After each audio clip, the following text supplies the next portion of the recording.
After losing closer Arodys Vizcaino to season-ending shoulder surgery Wednesday, Braves general manager Alex Anthopoulos unsurprisingly acknowledged that his club will consider multiple avenues to improving what was already a struggling relief corps. Links, via MLB.com's Mark Bowman and Gabe Burns of the Atlanta Journal-Constitution. Atlanta, per Anthopoulos, is going to look to do what we can, both internally and externally. Vegas. The comment may be, the minds of all Braves fans are zeroed in on one name, free agent Craig Kimbrel. However, both Bowman and Burns suggest that a match between Kimbrel and the Braves remains unlikely, as the team isn't keen on inking its former closer to a multi-year pact. Cognizant of upcoming restrictions on their international spending abilities, the Braves are apparently also placing an extra emphasis on the draft pick they'd forfeit to sign Kimbrel. It'd be a surprise if that were a primary factor in their thinking, though. Atlanta already has a deep farm, and they recently ensured that their two brightest young stars will be on the roster for upwards of a decade. Stockpiling depth and trade capital is an ever-important endeavor, but draft forfeitures shouldn't be the primary roadblock if the two sides eventually land in the same ballpark in terms of years and dollars. It seems there's still a gap, although Kimbrel's precise asking price isn't clear.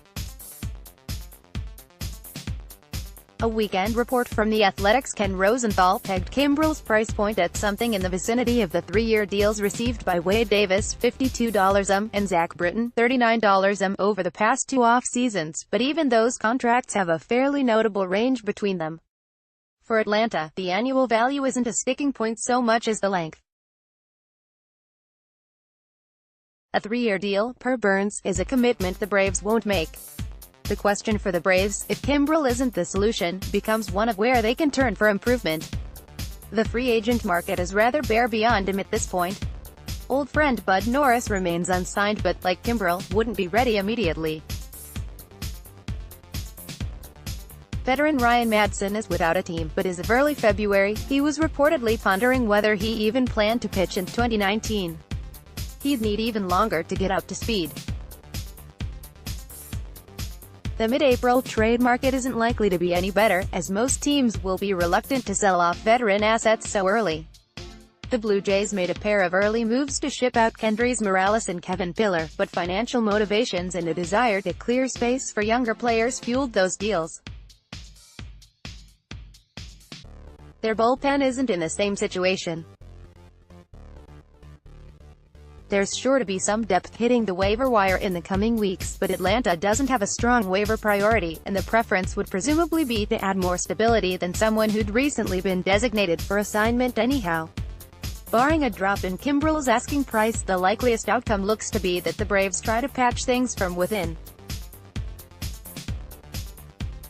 To this point, none of their vaunted young starting pitching prospects have been tried out as a reliever, with the exception of a lone Touki Toussaint long relief appearance following a short Sean Newcomb start.